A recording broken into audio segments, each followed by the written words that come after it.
ونعوذ بالله من شرور أنفسنا ومن سيئات أعمالنا من يهد الله فلا مضل له ومن يضلله فلا هادي له وأشهد أن لا إله إلا الله أكبر الله على ما هداكم ولعلكم تشكرون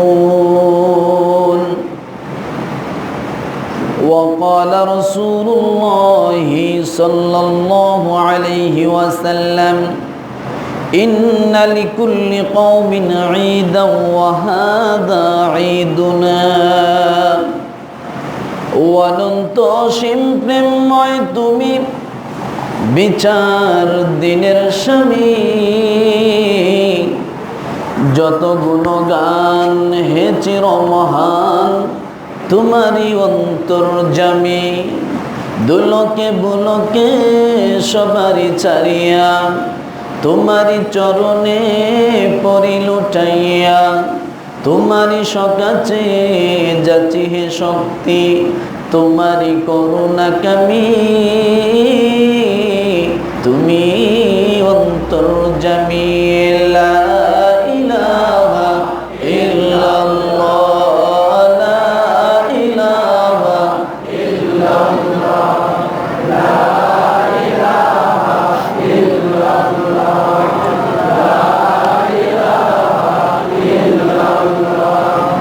لا إله إلا الله لا إله إلا الله لا إله إلا الله لا إله إلا الله سبحان الله الحمد لله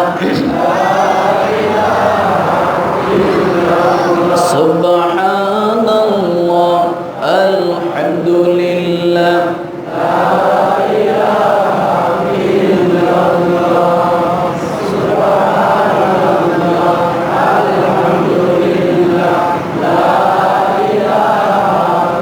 لا إله إلا الله محمد رسول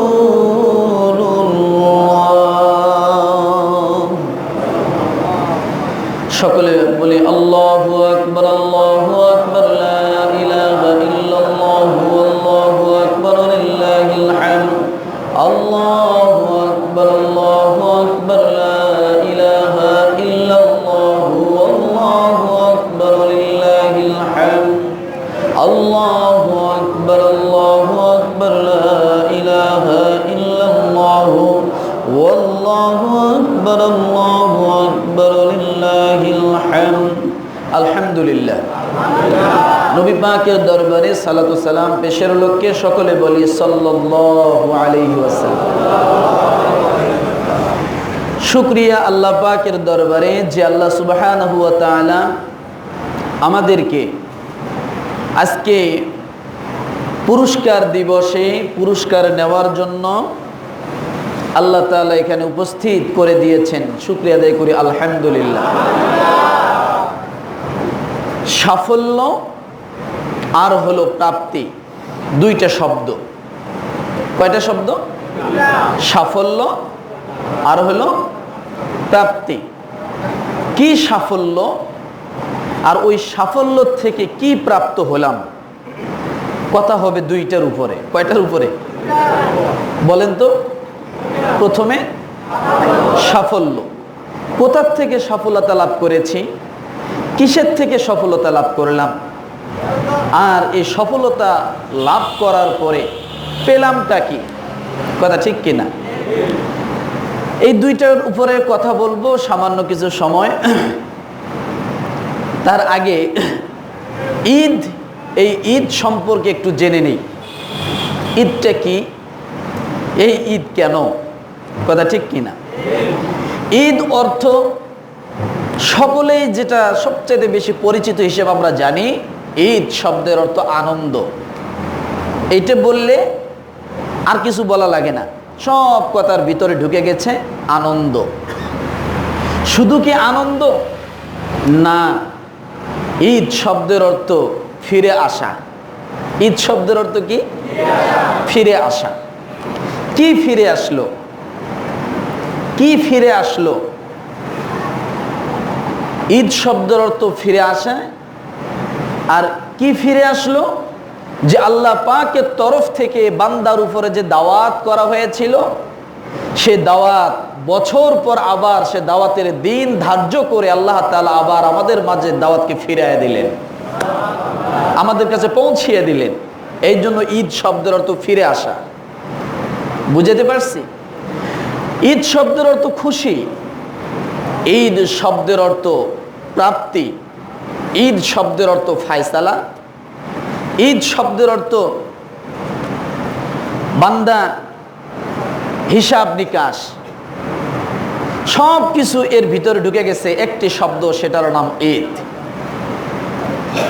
এই জন্য আল্লাহ পাক রব্বুল আলামিন পরিষ্কার করে বুঝায় দিতে চাচ্ছেন কি ফিরে আসলো, কি সফলতা অর্জন করলে, কি প্রাপ্তি হলে। কথা ঠিক কিনা? আল্লাহ তাআলা এগুলো সুন্দর করে করে মানুষকে বুঝায় দিচ্ছেন। আল্লাহ পাক রব্বুল আলামিন সূরাতুল বাকারা 185 নম্বর আয়াতে বলেন,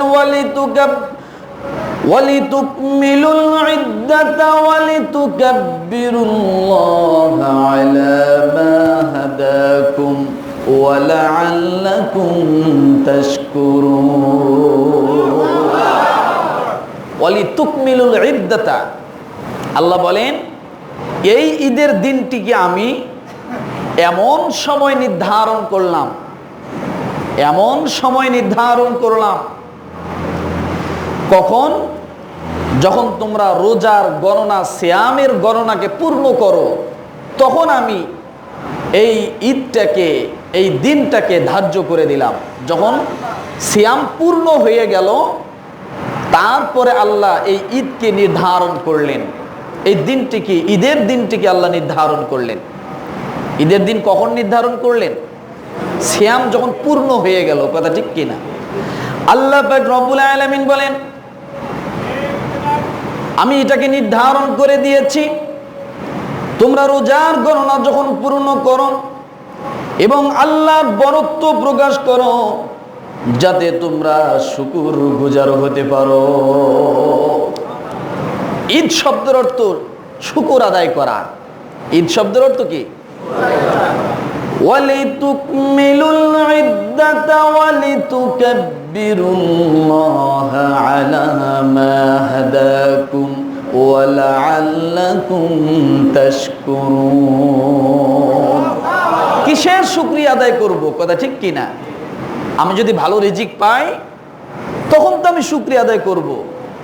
ভালো যদি কোনো সুসংবাদ পাই, তখন তুমি আল্লাহর শুকরিয়া আদায় করব।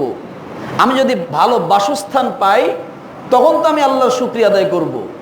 আমি যদি শান্তিতে থাকি, তখন তো আমি আল্লাহর শুকরিয়া আদায় করব। এরকমটা অনেকটা আমাদের ধারণা না? কি বলেন? ধারণা না? কিন্তু আল্লাহ এখানে কোন শুকরিয়া আদায়ের কথা বললেন? আল্লাহ পাক রব্বুল আলামিন বলেন আলা মা হাদাকুম ওয়া লাআল্লাকুম তাশকুরুন। কোন জিনিসের বিনিময়ে তোমরা শুকরিয়া আদায় করবে জানো? বলে কোন জিনিস? যে আমি আল্লাহ সুবহানাহু ওয়া তাআলা তোমাদেরকে হেদায়েত দিয়েছি। কি দিয়েছি? হেদায়েত। এখন এই হেদায়েতটা কি? এটা তো বুঝি না। এটা তো চাউল না, ডাউল না, এটা তো দুনিয়ার কোনো বস্তু না যে আমরা এটা চিনি। হেদায়েত কি? হেদায়েত হলো ওই জিনিস, জান্নাতের সার্টিফিকেট মুমিনকে আল্লাহ তাআলা হেদায়েতের মাধ্যমে দুনিয়াতে দান করেন। কিসের সার্টিফিকেট? যে ব্যক্তি হেদায়েত পেল, সেই জান্নাতের অধিকারী হয়ে গেল। তাহলে জান্নাতের অধিকারী হওয়ার জন্য আল্লাহ আমাদেরকে হেদায়েত করলেন। এই হেদায়েত পাওয়ার কারণে আল্লাহ বললেন ওয়ালা আল্লাকুম তাশকুরুন, হতে পারে তারা শুকরগুজারি। তাহলে দুনিয়ার জমিনে আমরা যত ইবাদত করি, যত ভালো কাজ করি, মূল উদ্দেশ্য আল্লাহকে সন্তুষ্ট করা। আর ওই উদ্দেশ্যর ভিতরে, সন্তুষ্টর ভিতরে আরেকটা লোভ, আরেকটা আশা, জান্নাতের প্রাপ্তি হওয়া। কথা ঠিক কিনা? আল্লাহ এই জন্য ডাইরেক্ট বললেন যে আমি তোমাদেরকে হেদায়েত করেছি, হেদায়েত দিয়েছি। এখন আমরা হেদায়েত পেলাম, এর পরিচয় কি? কেমনে পেলাম? বুঝবো কেমনে যে আমি হেদায়েত পেয়েছি? কথা ঠিক কিনা? আপনি হেদায়েত পেয়েছেন কিনা বুঝবেন কেমনে? আল্লাহ পাক রব্বুল আলামিন সেই কথা বললেন, ইয়া আইয়ুহাল্লাযীনা আমানু কুতিবা আলাইকুমুস সিয়ামু কামা কুতিবা আলাল্লাযীনা মিন ক্বাবলিকুম লাআল্লাকুম তাত্তাকুন। হেদায়েত পেলাম কিনা বুঝবো কেমনে? আল্লাহ বলেন ওই ব্যক্তি হেদায়েত পেয়েছে যে পরিপূর্ণ রোজাকে পূর্ণ করেছে। তাহলে রোজাদার ব্যক্তি হেদায়েত প্রাপ্ত না রোজার রাখে না এই ব্যক্তি হেদায়েত প্রাপ্ত? কথা বলে, রোজাদার ব্যক্তি হেদায়েত প্রাপ্ত। আর তারই জন্য আজকে ঈদের দিন, তারই জন্য আজকে খুশির দিন, তারই জন্য আজকে শুকর আদায়ের দিন। কারণ যে ব্যক্তি রোজা রাখলো, সিয়াম পালন করলো, সে হেদায়েত প্রাপ্ত হয়ে গেল। আর যে ব্যক্তি হেদায়েত প্রাপ্ত হলো, তাকে পুরস্কার দেওয়ার জন্য আল্লাহ এই দিন ডেকেছেন যে তোমরা সমবেত হও, আমি আল্লাহ তোমাদেরকে পুরস্কার দিয়ে দেব। তাহলে আজকে ঈদের দিনটা কি রোজাদারের জন্য না বেরোজাদারের জন্য? কে বলেছে কথা? আল্লাহ বললেন। কোন সূরা? সূরাতুল বাকারা। কত নম্বর আয়াত? 185। তাহলে বোঝা গেল হেদায়েত সেই ব্যক্তি পেল যে পরিপূর্ণ সিয়াম পালন করেছে, তারই জন্য আজকে হেদায়েত, এবং তারই জন্য আজকে শুকর, এবং তারই জন্য আজকে ঈদের দিন। সারা মাস যারা রোজা রাখেনি, আল্লাহর হুকুম বিধান পালন করেনি, আজকে তার জন্য ঈদের জামাত নয়। কারণ ফরজ বিধানকে লঙ্ঘ করে ওয়াজিব নিয়ে দৌড়ানোর কোনো দরকার নাই। যার ভিতরে ফরজের কোনো গুরুত্বই নাই, সে ওয়াজিব নিয়ে কেন টানাটানি করবে?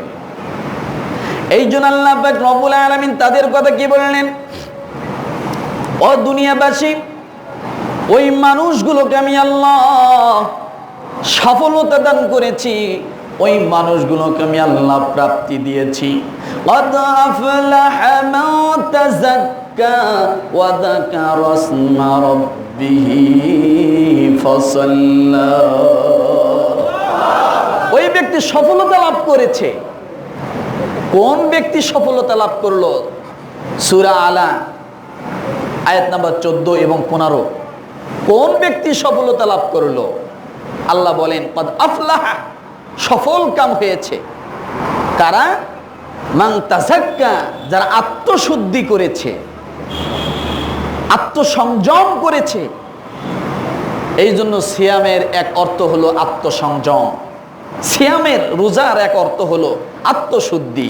যে ব্যক্তি রোজা রাখলো সে পরহেজগার হয়ে গেল।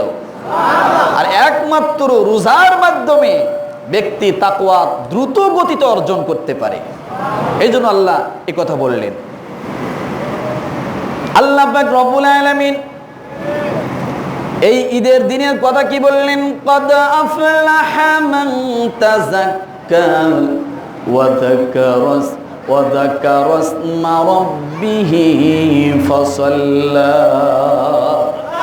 আত্মশুদ্ধি করো কিসের মাধ্যমে? সিয়ামের মাধ্যমে। আর সিয়ামকে পবিত্রতা করো ফিতরার মাধ্যমে।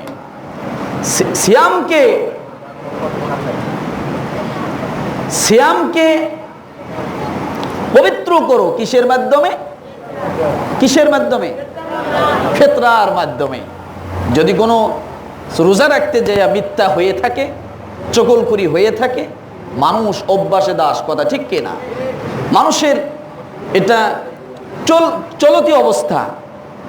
মানুষ ইচ্ছে করলে মুখে কষ্টিপ মেরে থাকতে পারে না, মানুষ বলেই ফেলে, গোনা করেই ফেলে। ইচ্ছা থাকুক আর ইচ্ছা না থাকুক মানুষের গোনা হয়ে যায়। এই গোনা থেকে মুক্তি করার জন্য, সিয়ামকে পরিশুদ্ধ করার জন্য আল্লাহ যে বিধান দিলেন সে বিধানের নাম সাদকাতুল ফিতর। সে বিধানের নাম কি? সাদকাতুল ফিতর। এই সাদকাতুল ফিতর কখন দিতে হবে? নামাজের আগে না নামাজের পরে? কখন? নামাজের আগে। এটা ঈদুল ফিতরের জন্য একটি দলিল। কাদ আফলাহা মান তাযাক্কা ওয়া যাকারা ইসমা রাব্বিহি ফাসাল্লা। আগে ফিতরা দাও, তারপরে তুমি নামাজে যাও। আর কুরবানি ঈদের সম্পর্কে আল্লাহ বলেন, ইন্না আ'তাইনাকাল কাউসার ফাসাল্লি লিরাব্বিকা ওয়ানহার ইন্না শানিআকা হুয়াল আবতার। এটা হলো কুরবানি ঈদের সম্পর্কের সূরা। এই সূরাটা চেনেন? জানেন? কতজনের মুখস্থ আছে সূরা? মাশাআল্লাহ, সূরাতুল কাউসার। কথা ঠিক না? আল্লাহ এখানে কি বললেন? ইন্না আ'তাইনাকাল কাউসার, আমি আপনাকে কাউসার দান করেছি। এরপরে কি বললেন? ফাসাল্লি লিরাব্বিকা ওয়ানহার, আপনি আগে নামাজ পড়ুন, তারপর ওয়ানহার, তারপরে জবাই করুন। তারপরে কি করুন? কুরবানি ঈদে জানের সঙ্গে সম্পর্ক, ঈদুল ফিতরের ঈদে মালের সাথে সম্পর্ক। ফিতরা দিয়ে নামাজ পড়ুন, আর কুরবানি ঈদে নামাজ পড়ে তারপরে কি করুন? কুরবানি করুন। কথা ঠিক কিনা? আল্লাহ পাক রব্বুল আলামিন এই বিধানগুলো রাখলেন। আল্লাহ বলেন, তোমরা সাফল্য অর্জন করেছ। কি সাফল্য অর্জন করলাম? আল্লাহ বলেন, পার্থিব জীবনের জন্য যে পরীক্ষা তোমাদেরকে দেওয়া হয়েছিল, ওই পরীক্ষার মধ্যে তোমরা সকলেই পাশ করে দিয়েছ।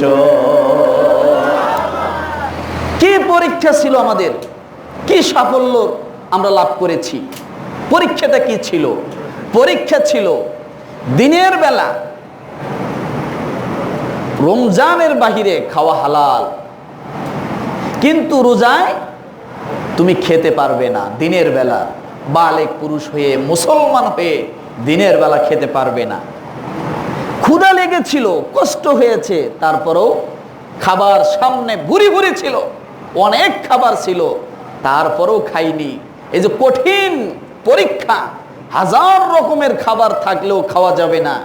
ইফতারের আগ মুহূর্তে বাহারি ধরনের আয়োজন, তারপরও বান্দা খাচ্ছে না। ঘড়ির সময়ের দিকে, আল্লাহর হুকুমের দিকে তাকিয়ে রয়েছে। কথা ঠিক কিনা বলেন? আল্লাহ বলেন, এটা তোমার জন্য ছিল পরীক্ষা। তোমার জন্য তোমার স্ত্রী হালাল, কিন্তু রমজান মাসে দিনের বেলা তোমাকে বলেছিলাম স্ত্রী থেকে দূরে থাকো রোজা রাখা অবস্থায়, কিন্তু স্ত্রী তোমার এত নিকটে ছিল, ঘরের ভিতরে ছিল, কিন্তু তুমি আমার হুকুমকে মাঝখানে ওয়াল হিসেবে দাঁড় করিয়ে স্ত্রীকে রমজান মাসে দিনের বেলা রোজা রাখা অবস্থায় দূরে রেখেছো। এটা তোমার জন্য কঠিন পরীক্ষা ছিল। কারণ তুমি তো ইচ্ছা করলেই তাকে ভালোবাসতে পারতে, কিন্তু ওই সময় তুমি সেটা করোনি। কিন্তু ওখান থেকে বিরত থাকা খুব কষ্ট। তারপরও আল্লাহ বললেন, এটা থেকে তুমি সফলতা লাভ করেছো। এটা তোমার জন্য ছিল পরীক্ষা। কথা ঠিক কিনা? এই রকম আমার ভাইরা, পার্থিব সমস্ত গুনাহের কাছ থেকে যখন মানুষ রমজান মাসে বেঁচে থাকলো, সিয়াম সময় বেঁচে থাকলো, আল্লাহ বলেন এই রমজানের সময় পর সমস্ত পার্থিব গুনাহ থেকে বেঁচে থাকা খুব কষ্ট। কারণ তোমার হাতে মোবাইল, একটি চাপ দিলেই তোমার মন যা চায় তুমি তাই দেখতে পারো। কিন্তু যখন তুমি সেহরি থেকে রোজার নিয়ত করেছো, ওই দিন ওই সময় থেকে তুমি নিয়ত করেছো কোনো গুনাহ করবে না। তোমার মনটা চেয়েছিল, তারপরে তুমি মনটাকে ফিরিয়ে দিয়েছো, মনটাকে তুমি কন্ট্রোল করেছো। এই কন্ট্রোল করার জন্য যে কষ্ট প্রচেষ্টা করেছো, এর জন্য তুমি সফলতা লাভ করেছো, সাফল্য অর্জন করেছো। কি অর্জন করেছো? সাফল্য অর্জন করেছো। আমার ভাইরা, এই সাফল্য এইভাবে মন চেয়েছে কাউকে ধমক দিতে, রাগ করতে, কিন্তু আপনি রোজাদার, আপনার মনে পড়ে গেছে, সাথে সাথে আপনি একজন মানুষকে মাফ করে দিয়েছেন, কারণ আপনি চিন্তা করেছেন সে রোজাদার। কথা ঠিক কিনা? আপনি চিন্তা করেছেন সে রোজাদার, অনেক রাগ হয়েছিল, অনেক রাগ উঠেছিল, রোজার কারণে আপনি তাকে মাফ করে দিয়েছেন। আল্লাহ পাক রব্বুল আলামিন সেই কথা বললেন, সমস্ত কাজগুলো করার ক্ষেত্রে তোমার সমস্ত দায়িত্ব ছিল অথবা তোমার জিম্মায় ছিল, কিন্তু তুমি করো নাই। তুমি আমার হুকুমকে সামনে রেখে মিথ্যা থেকে দূরে ছিলা, আমার হুকুমকে সামনে রেখে সমস্ত গুনাহের কাছ থেকে দূরে থাকার ছিলা। এই জন্য আমি আল্লাহ তাআলা তোমাকে সফলতা দান করে দিয়েছি। قد أفلح من تزكى। এগুলো কারা করেছে? রমজান মাসে দিনের বেলা যারা চায়ের দোকানে বসে পেট ভরে খাইয়া বিড়ি একটা টান দিয়া রাস্তার মধ্যে ফালায় ধোঁয়া ছেড়ে দিছে, তারা তারা বলে না, তাদের জন্য না। আজকের দিনে বেরোজাদারদের যেমন ইতস্ত লাগে, কষ্ট লাগে, লজ্জা লাগে, আপনি যতই ভালো একটা পাঞ্জাবি গায়ে দেন, যতই ভালো আতর ব্যবহার করেন, যত ভালো টুপি ব্যবহার করেন, যত দামি জায়নামাজ আপনার কাকের নিচে থাকুক না কেন, আপনার মনটা বলতেছে আপনি রোজা রাখেননি। আপনার মনের ভিতরে একটা দুর্বলতা থাকবে, আপনি শান্তি পাবেন না। কিন্তু আজকে তাকিয়ে দেখুন, যারা 30টি রোজা করেছে, আজকে তাদের সিনা টান টান, তাদের অন্তরের ভিতরে খুশি। এ খুশি সেমাই চিনি খাওয়ার খুশি না। সেমাই চিনি আগামীকাল পাবেন, পরশু পাবেন, সারা বছর টাকা হলেই সেমাই চিনি পাবেন। অনেক রোজাদার আজকে ঈদের দিন রাত্রে ঘুম নাই, ঘুম আসতেছে না। কেন? চেহারি খাওয়া একটা অভ্যাস ছিল তার, উঠতেই হবে। 30টা দিন সে নিয়মিত উঠলো, আজকে সে হঠাৎ করে ঠিক ওই টাইমেই তার ঘুমটা ভেঙে গেল। হ্যাঁ, মনের মধ্যে একটা খুশি যে আগামীকাল ঈদের দিন। আরে ভাই, যে পরীক্ষা দেয় সেই তো রেজাল্টের জন্য খুশিতে আত্মহারা থাকে, আর যে পরীক্ষা দেয় না সে যদি রেজাল্টের জন্য যায় দাঁড়িয়ে থাকে, তাকে কি দিবে? হ্যাঁ, তাকে মুগুর দিবে, ভাই কিছু দেয় না। তাকে কি দিবে? পাগল ছাড়া আর কিছু বলবে। যাদের শক্তি, সামর্থ্য, সুস্থ ছিল, রোজা রাখার যথেষ্ট পরিমাণ অ্যাবিলিটি ছিল, রোজা রাখে নাই, তাদেরকে আজকে আমাদেরকে মুগুর দিতে হবে না। আল্লাহর মুগুর দেওয়া ফেরেশতা নিয়োজিত তার জন্যই করে রেখে দিয়েছে। কারণ আজকে যদি পুরস্কার দেওয়ার মতো ফেরেশতা আল্লাহ নিয়োজিত করে থাকে, ঠিক আজকে মুগুর দেওয়ার মতো ফেরেশতাও নিয়োজিত করা আছে। আমার ভাইরা, সমস্ত পার্থিব জগৎ থেকে ফিরে থাকার কারণে ওই ব্যক্তি সফলতা লাভ করেছে, সফলতা অর্জন করেছে। এরপরে বলা হয়েছে প্রাপ্তি, যে সফলতা লাভ করলো সে প্রাপ্তি হয়ে গেল। কি প্রাপ্তি হলো? আমার ভাইরা, সর্বপ্রথম এবং সর্বশ্রেষ্ঠ প্রাপ্তি, যার সঙ্গে কোনো তুলনা হয় না, সেই প্রাপ্তির নাম হলো আল্লাহ পাকের সন্তুষ্টি। সবচাইতে বড় পাওয়া, বড় খুশি, সেটা কি? আল্লাহর সন্তুষ্টি। এখন আল্লাহ সন্তুষ্ট হলো কিনা বুঝবেন কেমনে? ওই যে ঈদের দিন মনের মধ্যে একটা আনন্দ, নতুন জামা পরেছেন এই জন্য আনন্দ না, ভালো একটা টুপি পরেছেন এই জন্য আনন্দ না, ভালো একটা জায়নামাজ সাথে নিছেন বলে এটার জন্য আনন্দ না। কারণ নতুন জামা এর থেকে ভালো আরো আপনি সারা বছর পরতে পারেন। কথা ঠিক কিনা? তাহলে আনন্দটা কিসের? হযরতে আনাস রাদিয়াল্লাহু তাআলা আনহু হাদিসটি বর্ণনা করেছেন। আনন্দ কিসের? আল্লাহর নবী জনাবে মুহাম্মদ আরবি সাল্লাল্লাহু আলাইহি ওয়াসাল্লাম হাদিসটি বর্ণনা করেছেন। হযরতে আনাস রাদিয়াল্লাহু তাআলা আনহু বলেন, আল্লাহর নবী বলেছেন যে এই ঈদের দিন আল্লাহ পাক রব্বুল আলামিন অসংখ্য ফেরেশতা দুনিয়াতে নাজিল করে দেন। অলিতে গলিতে, রাস্তার মোড়ে, মসজিদের কিনারে, সব জায়গায় আল্লাহ রহমতের ফেরেশতা নাজিল করে দেন। শুধু দিয়ে ক্ষান্ত না, আল্লাহ এই ফেরেশতাদের কাছ থেকে একটা টিপস দেন। টিপসটা কি? আল্লাহ পাক রব্বুল আলামিন ফেরেশতাকে জিজ্ঞাসা করে, ও ফেরেশতারা, তোমরা বলো দেখি, একজন শ্রমিক সারাদিন দিন মজুরের কাজ করার পরে সে যদি তার দায়িত্ব সঠিকভাবে পালন করে তাহলে সন্ধ্যাকালীন সময় সে কি পায়? ফেরেশতারা ডাক দিয়ে বলে, আল্লাহ, যারা সঠিকভাবে তার দায়িত্ব পালন করে সন্ধ্যাকালীন সময় যথাযথভাবে তার মজুরি পায়। আল্লাহ পাক রব্বুল আলামিন ফেরেশতাকে ডাক দিয়ে বলেন, যদি কম বেশি হয়? ফেরেশতারা বলে, আল্লাহ, কখনোই কম বেশি করা উচিত নয়। এবার আল্লাহ পাক রব্বুল আলামিন ডাক দিয়ে বলেন, ও ফেরেশতারা, তোমরা যদি তাই বলো তাহলে তোমরা সাক্ষী থাকো, আমার জাতের কসম করে বলেছি, আমার মর্যাদার কসম করে বলেছি, যারা রমজান মাসে রোজা রাখলো, আজকে সন্ধ্যাকালীন সময়, ঈদের দিন মানে সন্ধ্যা দিন, রমজানের ক্ষেত্রে সন্ধ্যা দিন, রোজার ক্ষেত্রে সন্ধ্যা দিন। রোজা হলো সকাল থেকে সারা দিন, ঈদের দিন হলো সন্ধ্যাকালীন সময়। আল্লাহ বলেন, সন্ধ্যাকালীন সময় শ্রমিক যেমন তার মজুরি পায়, ও ফেরেশতারা, তোমরা সাক্ষী থাকো, আমি কসম করে বলেছি, যারা রোজা রাখলো আর ঈদের দিন উপস্থিত হলো, উপস্থিত হওয়ার সঙ্গে সঙ্গে আমি আল্লাহ তাআলা আমার বান্দাদের জীবনের সব গুনাহগুলো মাফ করে দিলাম। আরো জোরে বলেন, আরেকবার বলেন, মাফ করে দিলাম। এই জন্য মানুষ এত খুশি, সেমাই চিনি খাওয়ার জন্য খুশি না। কেন খুশি জানেন? শুনলেন তো? কেন বলেন তো? আল্লাহ গুনার বোঝা মাথার থেকে, শরীর থেকে, কলব থেকে যখন হালকা করে দেয়, বান্দার মনটা প্রফুল্লতা এসে যায়, অটোমেটিক মনের ভিতরে একটা খুশি অনুভব হয়। আল্লাহ বলেন, এই দুনিয়ার জমিনে যারা গুনাহ মাফ পেয়ে যাবে, আমি আল্লাহ তাআলা কিয়ামতের ময়দানে তাকে এমন পুরস্কার দিয়ে দিব, আমি আল্লাহ তার জন্য নিজেই হয়ে যাব।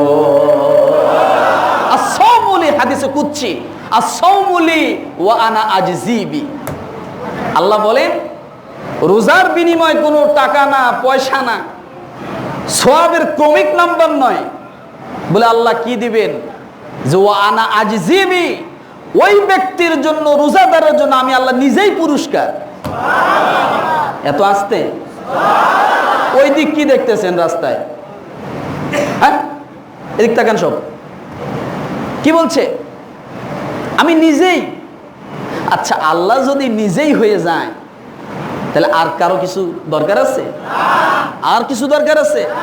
বাংলাদেশের একজন ভিক্ষুক ভিক্ষা করে ঘর করার জন্য টাকা রাখলো, আর যখন করোনা আক্রান্ত মানুষগুলো, যখন দেশটা অসল হয়ে গেল, তখন ওই ভিক্ষুক সে ঘর করা 10,000 টাকা করোনার সেই অভাবী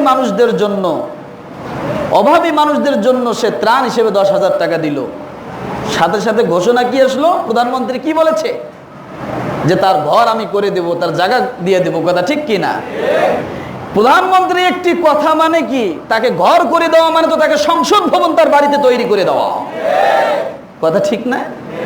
আজীবন সে থেকে শুরু করে তার ছেলে মেয়ে নাতি পুতি সবার একটু অহংকার থাকবে, গর্ব থাকবে যে এটা প্রধানমন্ত্রীর উপহার। আল্লাহ বললেন, যারা রোজা রাখবে, as-sawmuli wa ana ajzibi, আমি আল্লাহ নিজেই তার জন্য হয়ে যাব। আল্লাহ যদি আমার জন্য হয় আর জান্নাতের দরকার আছে? আল্লাহ যদি আমার জন্য হয়, আমাকে জান্নাতে রাখুক অথবা জাহান্নামে রাখুক অথবা কিয়ামতের ময়দানে খাড়া করে রাখুক, যেখানে রাখি আল্লাহ সন্তুষ্ট হয় সেই জায়গায় রাখুক, আমি সেই জায়গায় প্রস্তুত। কথা ঠিক কিনা বলেন? কিন্তু যারা রোজা রাখে নাই তাদেরকে জান্নাতুল ফেরদাউস দিবে। কথা বলেন, দিবে? দিবে না। আমার ভাইরা, এই জন্য আল্লাহ পাক রব্বুল আলামিন বলেন, এই হলো তোমাদের জন্য প্রাপ্তি, আমি আল্লাহ তাআলা তোমাদের জন্য সন্তুষ্ট হয়ে যাব। আর আল্লাহ যদি সন্তুষ্ট হয়ে যায়, দুনিয়ার জমিনের কোনো আসবাবের প্রয়োজন নাই, আল্লাহ তাআলা নিজেই যদি হয়ে যায়, তাহলে হতে পারে আল্লাহ তাআলার বন্ধু হয়ে গেল, সঙ্গে সঙ্গে আল্লাহ তার জন্য বিনা হিসাবে জান্নাতের ফয়সালা করে দিতে পারে। পারে কি পারে না? এখন যারা রোজা রাখছেন তাদের মনের মধ্যে একটা খুশি, কথা ঠিক না? যারা রাখতে পারলাম না তাদের মনের মধ্যে একটু কষ্ট, কথা ঠিক কি না? এই জন্য আমার ভাইরা, আল্লাহর হুকুম যখন যা আসে সেইটা মেনে নেওয়ার নাম দিন।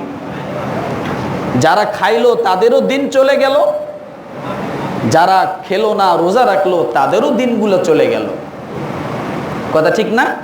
মাঝখান থেকে কে জান্নাতি আর কে জাহান্নামী এইটা হয়ে গেল, কথা ঠিক কিনা বলে? এই জন্য বলি আমরা সকলেই জান্নাতি হতে চাই, আল্লাহ পাককে সন্তুষ্ট করতে চাই, আল্লাহ পাকের সন্তুষ্টর পাত্র হতে চাই। রাজি আছি? কতদিন পর্যন্ত? রোজা শেষ হয়ে গেছে সব শেষ? কথা বলেন না। রোজা তো ছিল একটা ট্রেনিং, নামাজের ট্রেনিং, রোজার ট্রেনিং, মিথ্যা না বলার ট্রেনিং, চগলখুরি না করার ট্রেনিং, হিংসা না করার ট্রেনিং। এগুলো তো সব আমি রমজান মাসে দিয়েছি, কথা ঠিক কিনা? জৈবিক চাহিদাকে কন্ট্রোল করার একটা ট্রেনিং, মন চাইলেই করা যাবে না, কথা ঠিক কিনা? এগুলো তো আমি ট্রেনিং দিয়েছি। এখন এই ট্রেনিং দেওয়ার পরে আমি পরিপূর্ণ একজন তাকওয়াকারী হব। যে ট্রেনিং দেয় সে কি হয়? পরহেজগার হয়। কি হয়? কারণ আপনি যে বিষয়ে ট্রেনিং দিলেন, ডাক্তারি ট্রেনিং দিলে আপনার লাস্টে একটা সার্টিফিকেট থাকবে। আপনি ছোট হন আর বড় হন, অভিজ্ঞতা কম থাকুক আর বেশি থাকুক, আপনাকে পল্লী চিকিৎসক হলেও আপনাকে ডাক্তার করে ডাক দিবে, কথা ঠিক কি না? আমি 1 মাসের ট্রেনিং দিলাম আত্মসংযম করার জন্য, কথা ঠিক না? আমি 1 মাসের ট্রেনিং দিয়েছি গুনাহ থেকে বেঁচে থাকার জন্য।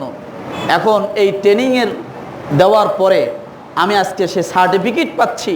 এই সার্টিফিকেট নিয়ে বাকি 11টি মাস আমি এই ট্রেনিংয়ের উপর চলার চেষ্টা করব, কথা ঠিক কিনা? এই জন্য আমার ভাইরা, আমাদেরকে নামাজ ছাড়া যাবে না, আমাদের মিথ্যার দিকে আশ্রয় নেওয়া যাবে না, আমাদের জন্য চগলখুরি করা যাবে না, হিংসা করা যাবে না। যে ব্যক্তি চগলখুরি হিংসা থেকে বিরত থাকি, যে ব্যক্তি মিথ্যা থেকে বিরত থাকতে পারবে, আল্লাহ পাক রব্বুল আলামিন সত্যিকারে তার জন্য সিয়াম নির্ধারণ করে দিয়েছিলেন। কারণ কিছু মানুষ আছে রোজা রেখেছিল ঠিক, কিন্তু ওই রোজার থেকে সে কোনো উপকৃত হতে পারেনি। আমি তো আগেও বলেছি যে আপনি একটা এসি রুমের ভিতরে ঢুকবেন ঠান্ডা খাওয়ার জন্য, ঠান্ডা হওয়ার জন্য, কিন্তু এসি চালু করে দিলেন, আবার ওই এসি রুমটার দরজা জানালা সব খুলে দিলেন। বলেন ওই এসি দিয়ে কি আপনার কোনো উপকারে আসবে? আসবে? উপকার যদি পেতে হয় জানালা বন্ধ করে দেন, উপকার যদি পেতে হয় দরজা বন্ধ করে দিতে হবে, কথা ঠিক কিনা? তারপরে পুরো ঘরটা তখন ওই এসির ঠান্ডা আপনার ঘর আস্তে আস্তে ঠান্ডা করবে, ফ্রিজ করে দেবে। ঠিক রোজাটা তো তাই, আপনার গুনার সমস্ত পথগুলো বন্ধ। গুনার সমস্ত পথগুলো যখন বন্ধ, তখন আপনি যত আমল করবেন এই আমলের মাধ্যমে আস্তে আস্তে আপনার ভিতরে ডিপের মতো পরহেজগারি জমা হতেই থাকবে। কি হতে থাকবে? জমা হতে থাকবে। যখন পরহেজগারি নামক বস্তু দিয়ে, আমল দিয়ে আপনি পুরা জমা হতে থাকবে, তখন এই পরহেজগারি আপনাকে জাহান্নামের আগুন আপনাকে জ্বালাতে পারবে না, ফুলসিরাত আটকাতে পারবে না, কিয়ামতের ময়দানে লাঞ্ছিত হতে হবে না। কারণ তাকওয়া এবং পরহেজগারি নামক ফ্রিজ, তাকওয়া এবং পরহেজগারি নামক ট্রেনিং আপনার দেওয়া আছে, তা আপনি বাস্তবায়ন করেছেন। আমার ভাইয়েরা, রমজান মাস ছিল, পুরো মসজিদ ভরে গিয়েছিল। রমজানের সিয়াম চলে যাবে, রমজান চলে যাবে, আর নামাজ পড়া লাগবে না বলে এমনটা না। কারণ একজন মানুষ মুসলমান এবং কাফেরের পার্থক্য হলো নামাজ। মুসলমান এবং কাফেরের পার্থক্য কি? নামাজ। তাহলে আপনি যদি মুসলমান থাকতে চান অবশ্যই নামাজ আদায় করতে হবে। আর যদি মুসলমান থেকে খারিজ হতে চান তাহলে আপনি নামাজ বাদ দিতে পারেন। এখন চিন্তা করতে হবে আপনি মুসলমান আছেন কিনা, মুসলমান থাকতে চাই কিনা বলেন তো। মুসলমান যদি থাকতে চান নামাজ ছেড়ে দেব না, দুহাত উঁচু করে দেখাতে পারবেন? আল্লাহ কবুল করুক বলেন আমিন। নামাজ ধরেছি, নামাজ ছাড়বো না, ছাড়বো না। কারণ এই নামাজটাই তো সর্বপ্রথম আপনার আমার কিয়ামতের ময়দানে হিসাবের ফয়সালা হয়ে যাবে। সর্বপ্রথম হিসাবের ফয়সালা হয়ে যাবে, কথা ঠিক কিনা? নামাজ যদি কেউ পাশ করে তাহলে অবশ্যই সে বাকি নামাজ, আউযুবিল্লাহি মিনাশ শাইতানির রাজিম, নামাজে যদি কেউ পাশ করে তাহলে অবশ্যই কি হবে বলেন? বাকি পরীক্ষাগুলো সে পাশ করে যাবে। বাকি পরীক্ষাগুলো কি করবে? পাশ করবে। তাহলে এই নামাজ আমরা ছেড়ে দিব না। নামাজ হলো সাবানের মতো। আপনি গুনাহ করেছেন, আপনি ফজরের নামাজ পড়েছেন, জোহরের নামাজের সময় হয়েছে, কিন্তু ফজরের নামাজ থেকে জোহরের নামাজের মধ্যবর্তী সময় আপনি কোনো গুনাহ করেছেন, গুনাহ হয়ে গেছে, ইচ্ছে থাকুক না থাকুক গুনাহ হয়ে গেছে যখন, আপনি তখন কি করবেন? ফজরের নামাজ পড়েছেন, জোহরের নামাজ যখনই আল্লাহু আকবার বলে দাঁড়িয়েছেন, আমার আল্লাহ তাআলা সঙ্গে সঙ্গে ফজর এবং জোহরের মধ্যবর্তী সময়ের সমস্ত সগীরা গুনাহ আল্লাহ মাফ করে দেন। তাহলে নামাজ হলো সাবানের মতো, ময়লা হয়েছে সাথে সাথে কি হবে? নামাজের মাধ্যমে ধৌত করেন, সাথে সাথে কি করেন? নামাজের মাধ্যমে। আর কোনো পথ নাই, একমাত্র নামাজের মাধ্যমে ধৌত করা ছাড়া। তাহলে গুনাহ কি আরো থাকতে পারে? গুনাহ জমা হয়ে থাকতে পারে?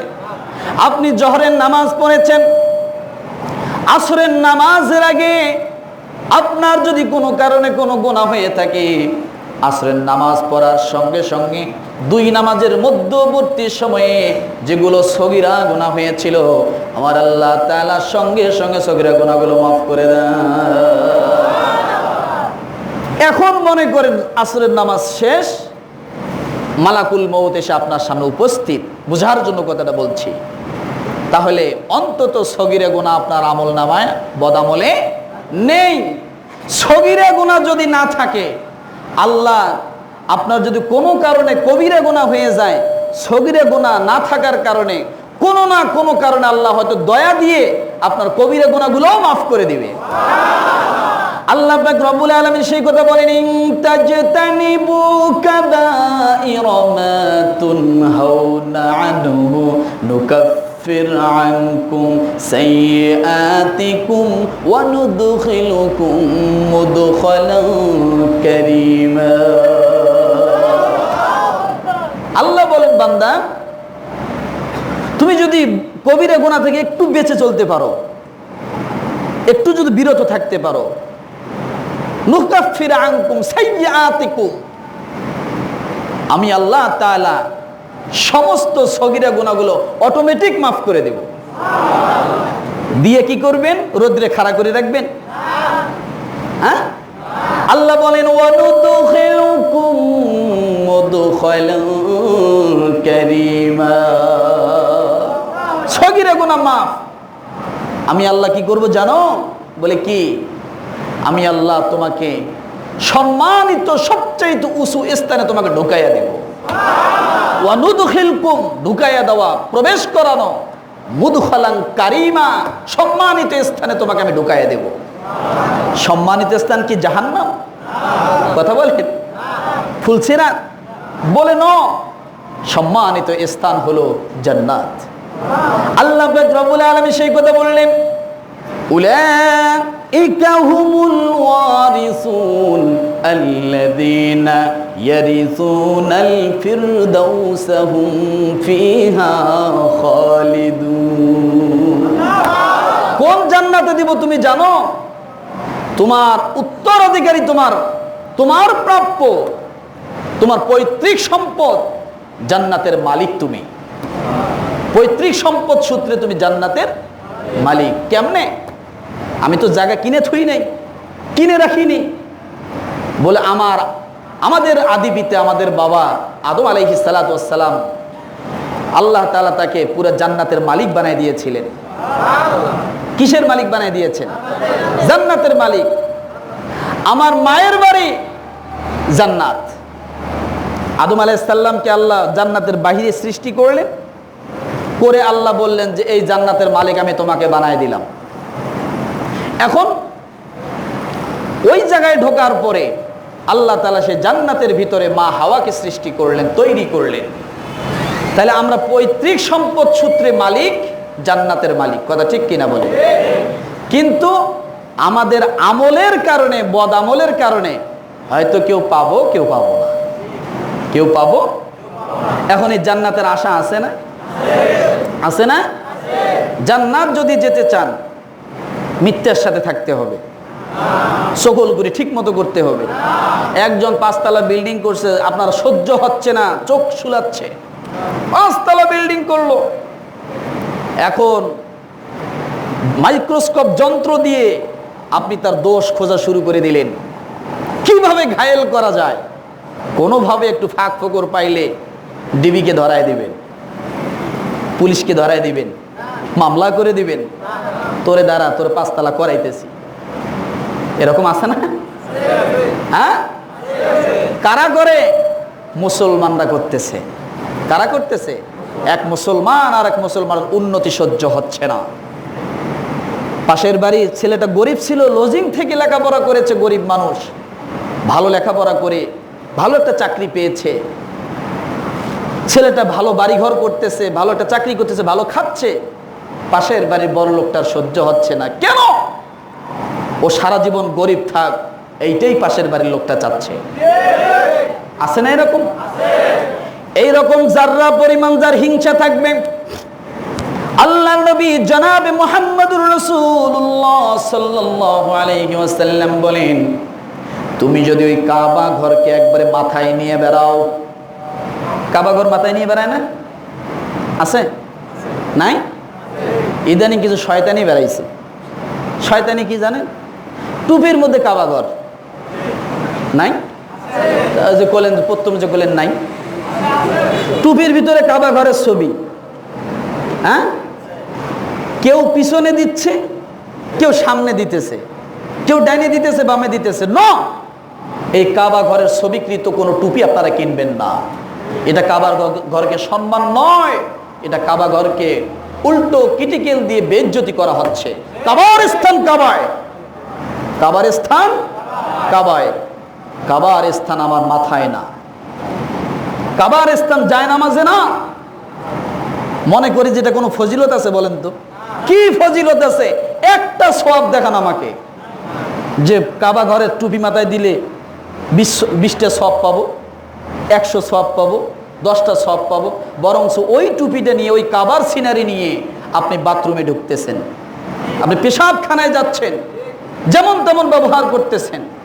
বলে না ভাই, এটা সম্মান না। কাবা যদি কাবার স্থানে থাকে, আপনার হৃদয়ের টান কাবার দিকেই থাকবে। আর ওই কাবাকে যদি আপনার ঘরে ঢুকাইতে চান, তাহলে আর ওই কাবার দিকে যাওয়া হবে না, যেতেও মন চাবে না। তো আমার ভাইরা, এগুলো নয়। এই জন্য বলি, মুসলমান আল্লাহর নবী বলেন, কোন মানুষ যদি হিংসা করে, যাররা পরিমাণ যদি হিংসা থাকে, হিংসাটা এত গন্ধ জাতীয় জিনিস, এত নিকৃষ্ট জিনিস, এত খারাপ জিনিস, আপনার জীবনের যত আমল আছে, যাররা পরিমাণ একটা মেছের কাঠি যেমন একটা দেশকে জ্বালায় দেওয়ার জন্য যথেষ্ট। আর আসতে কোন চেনেন না মনে? মেছের কাঠি বাড়িতে নাই? থাকবে কোথার থেকে? যত ডিজিটাল চুলে বাড়িয়েছে, এখন কয়েল ধরায়, চুলে ধরায়, ম্যাচ ধরায় না। আছে না এরকম? সুবিধা হইতে হইতে এই পর্যায়ে সুবিধা গেল, খালি মোচড় দিলেই আগুন। যারা এই মোচড় দিয়ে বেশি বেশি আগুন ধরায়, এদের হার্টের বিট কিন্তু তাড়াতাড়ি নষ্ট হবে। বলে কেন এই কথা?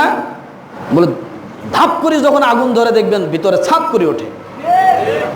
এটা কি কখনো দেখছেন আপনারা? একটু ধরায় দেখেন, মনে হয় যে ওই চুলের আগুন আমার কলজায় ধরে গেছে, ছিনায় ধরে গেছে, ধাপ করে চমকে ওঠে।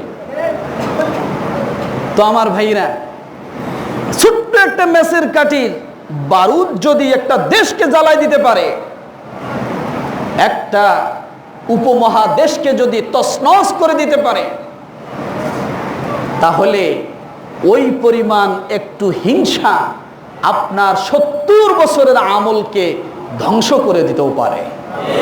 বোঝার জন্য আমি কথাটা বলছি, ম্যাচকে নিয়ে আসছি, বুঝতে সহজ হবে। তাহলে হিংসা কত খারাপ জিনিস, ম্যাচের বারুদের মতো, কথা ঠিক কি না? এর ধ্বংসটা অনেক বেশি, যদিও দেখতে ছোট, এলাও হচ্ছে না। আমার ভাইরা, এই জন্য হিংসা করা যাবে না। রোজার মাসে হিংসা করিনি, এখন করব না। রোজার মাসে চগলখুরি করিনি, এখন চগলখুরি করব না। চগলখুরি কাকে বলে? 2 টাকার 1 কাপ চা খাওয়াবেন, সারাদিন আপনার পক্ষে কথা বলবে। 2 টাকার চা খাওয়ায়া একটা লোককে সারাদিন পিছনে ঘোরানো যায়, ওই লোকটার নীতি কোনোদিন ভালো হতে পারে না, হতেই পারে না। কারণ যে ব্যক্তি 1 কাপ চায়ের কাছে বিক্রি হয়, তার নীতি কোন জায়গায় থাকতে পারে বলেন তো? কথা কেনা বেচা করে, আছে না কিছু লোক? এর কাছে কিছু কথা শোনে, আরেক জায়গায় যা লাগায় দেয়, তার কাছ থেকে কিছু শোনে, আরেক জায়গায় লাগায় দেয়। কেন? একটু ভালো সাজার জন্য, ভালো সাজার জন্য। বলে ভাই, এটা মারাত্মক খারাপ জিনিস। এখান থেকে দ্বন্দ্ব সৃষ্টি হয়, পরিবারে দ্বন্দ্ব, সমাজে দ্বন্দ্ব। এ দ্বন্দ্বর প্রকট আকার ধারণ করে অনেক দূরে চলে যায়। কথা ঠিক কিনা বলেন? তাইলে কোনো চগলখুরি করা যাবে না। এগুলো থেকে বিরত থাকতে পারবো? পারবো। হিংসা থেকে বিরত থাকতে পারবো? সব সময় চেষ্টা করতে হবে আমি নিজে কিভাবে স্বচ্ছ থাকতে পারি। এই জন্য আল্লাহ পাক রব্বুল আলামিন বললেন, ও দুনিয়ার মানুষ, এইগুলো থেকে যে ব্যক্তি মুক্ত থাকবে, আমার আল্লাহ তাআলা এইরকম একটা হৃদয়ওয়ালা ব্যক্তির আমল যদি কম থাকে, তারপর আল্লাহ তাআলা ওই হৃদয়ের কারণে ব্যক্তির জন্য জান্নাতের ব্যবস্থা করে দিবে। কি করে দিবে? ওয়া উজলিফাতিল জান্নাতু লিল মুত্তাকিন, তাকে মুত্তাকি বানিয়ে আল্লাহ পাক তাকে জান্নাতের ব্যবস্থা করে দিবে। বিকলবিন সালিম অর্জন করুন। কি অর্জন করতে হবে? বিকলবিন সালিম, স্বচ্ছ একটা হৃদয়। কি? স্বচ্ছ হৃদয়, যে হৃদয়ের মধ্যে কোনো কুলুষতা থাকবে না। আপনার মিথ্যা বলতে মন চাচ্ছে, বলে না। অনেক ব্যবসায়ী ভাইরা আছে, টাকা যদি কোনো বস্তু, কোনো পণ্য যদি 10 টাকা দিয়ে কেনে, এখন ওই পণ্যটা বিক্রি করার জন্য বাবার কসম, কোরআনের কসম, মায়ের কসম, বিভিন্ন কসম দিয়ে বলতেছে যে এটা 20 টাকা দিয়ে কেনা। কেন?